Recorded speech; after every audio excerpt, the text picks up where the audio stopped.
What's going on, YouTube? Good morning. Welcome back to the channel, Advantage Heating and Cooling.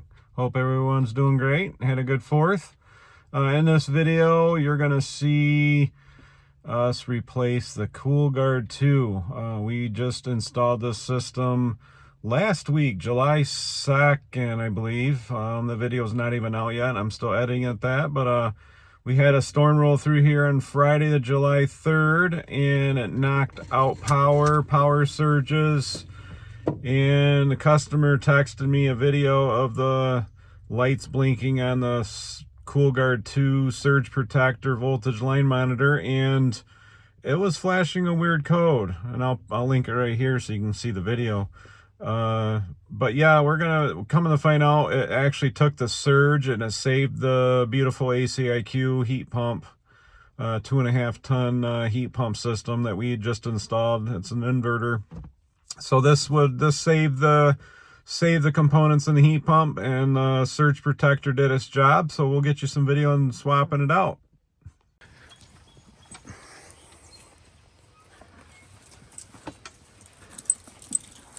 All right, so here's this, sun's just a blaring, as you can see.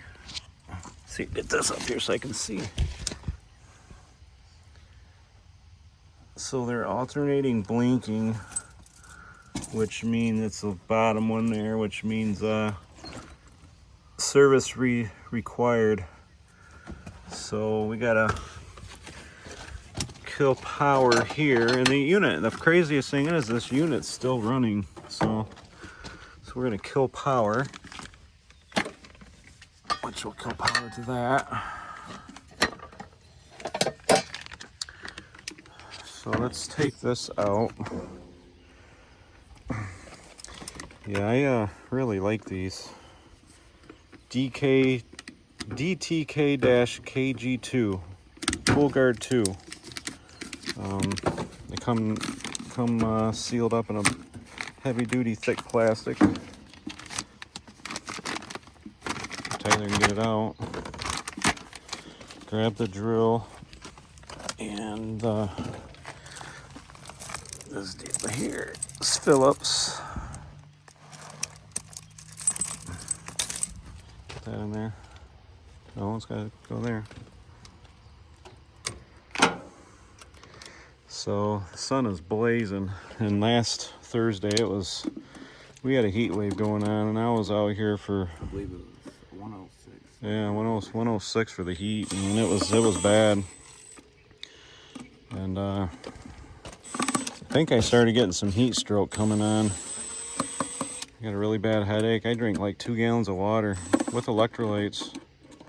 Dude, just set it up here and Scratch that. you're not gonna scratch it. Okay, undo that one. Okay. Okay, so we should be able to take the screws out here. That's what I was thinking. Use the regular screwdriver so you don't strip it. So I'll take this off.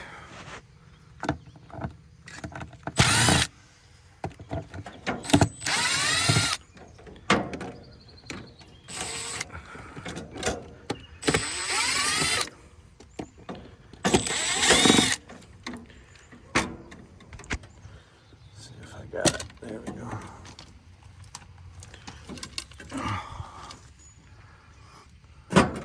Don't see anything burnt. I do smell something fried though. Interesting. I'll probably see it when we take it off. Yeah, that looks a little discolored. Which part? Right there. So what we gotta do is disconnect all the wires.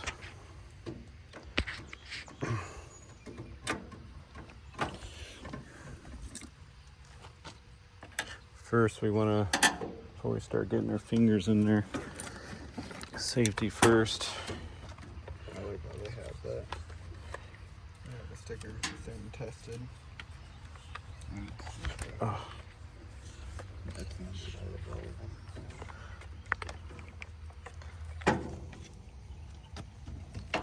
So we're going to test voltage just to make sure we're good. Voltage in. 0. Ground. 0. Okay, so we're good. Alright, so we gotta do all this. This is your L1 out, L1 in.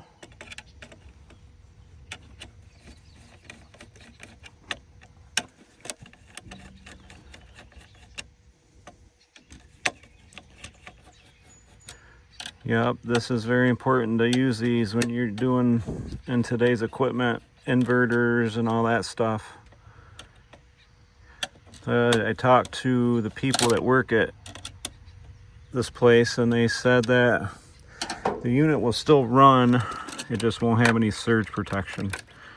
And I instantly said, nope, they gotta have surge protection because this is what protects everything.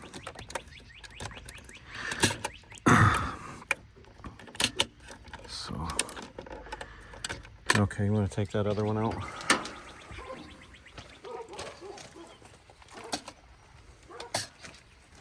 Man, that sun is ablazing.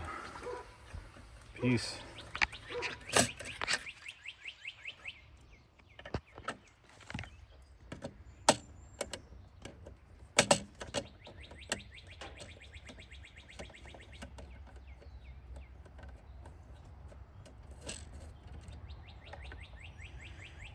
Yep, I see a lot of people just installing just surge protectors, but it's very important to have voltage line monitoring as well, because that protects the system as well, just as much as surge.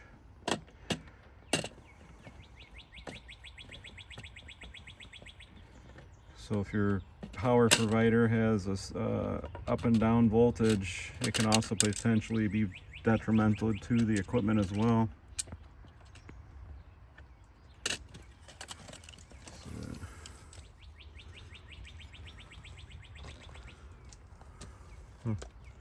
Don't see any indications at all. Right.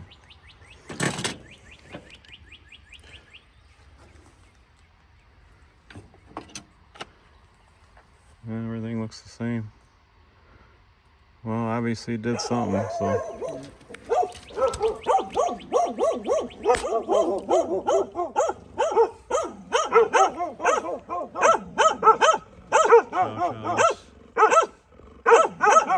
They're going to be part of the show for the next however long we're here, I have a feeling.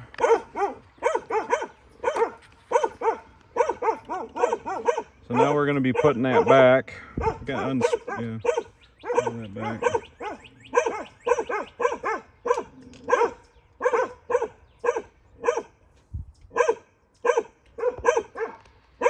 So we're going to put that one back. Yeah, I don't see any burnt. Assuming those are right there, those are the surge.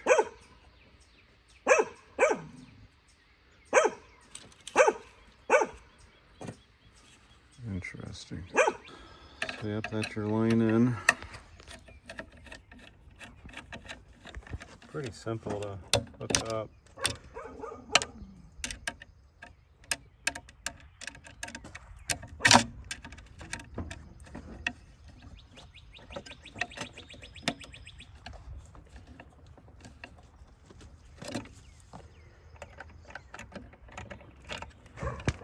Doing, you gotta unscrew that first.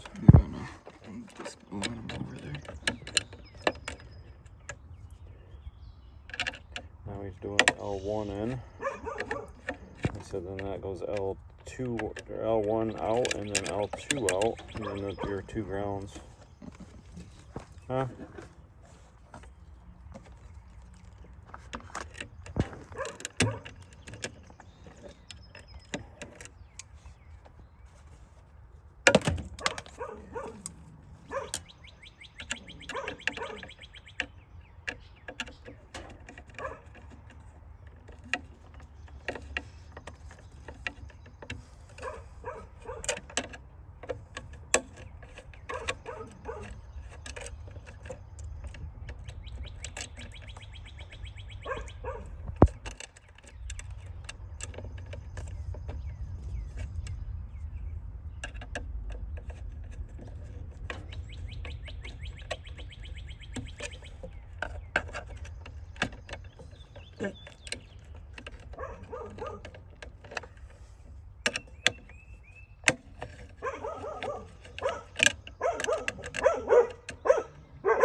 ahead and put the breaker back in, or the disconnect back in, and then we'll test voltage. Oh, the connection's good and tight? Yeah. Okay. Go through with this one more time. Yeah, just make sure all the connections are nice and tight. You don't want to over tighten them, but you also want to have a good connection as well.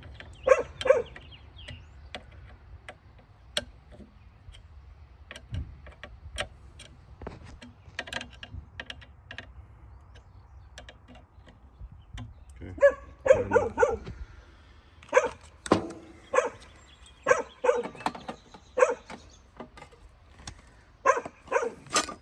Okay, so now we're back to regular.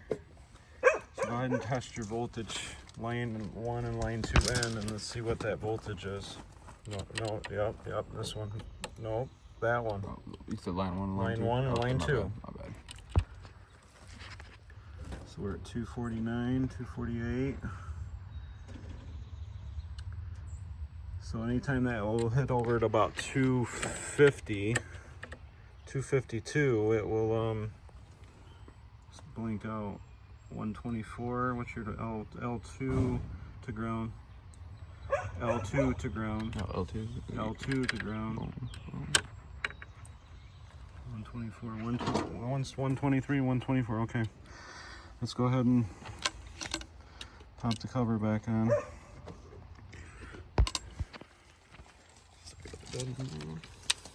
Make sure that, just go ahead and set it in there and make sure it seats, because there's a little rubber gasket and that's got to go in there, so push it in and then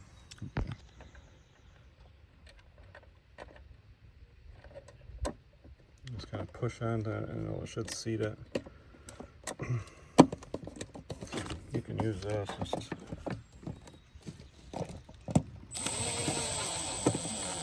Just carefully. Don't want to give it too many onions.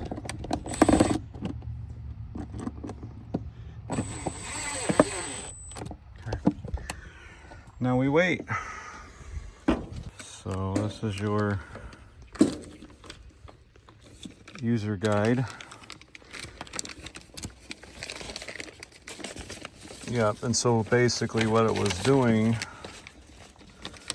is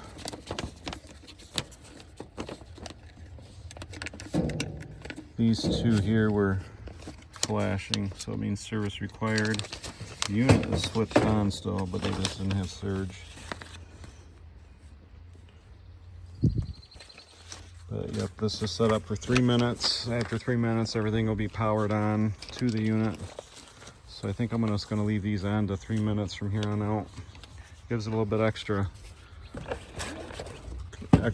insurance.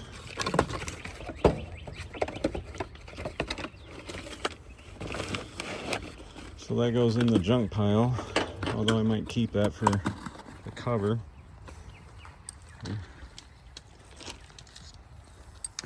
So I'm going to go inside and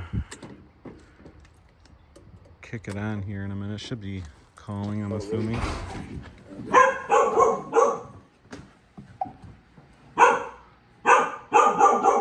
It's okay.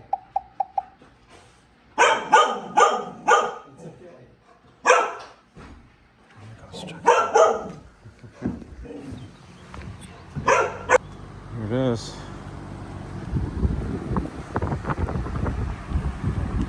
Kicking out some pretty good heat. Would check into these KoolGuard 2s by Dytech. This is the DTK-KG2. It's an intelligent overage and under voltage and surge protection.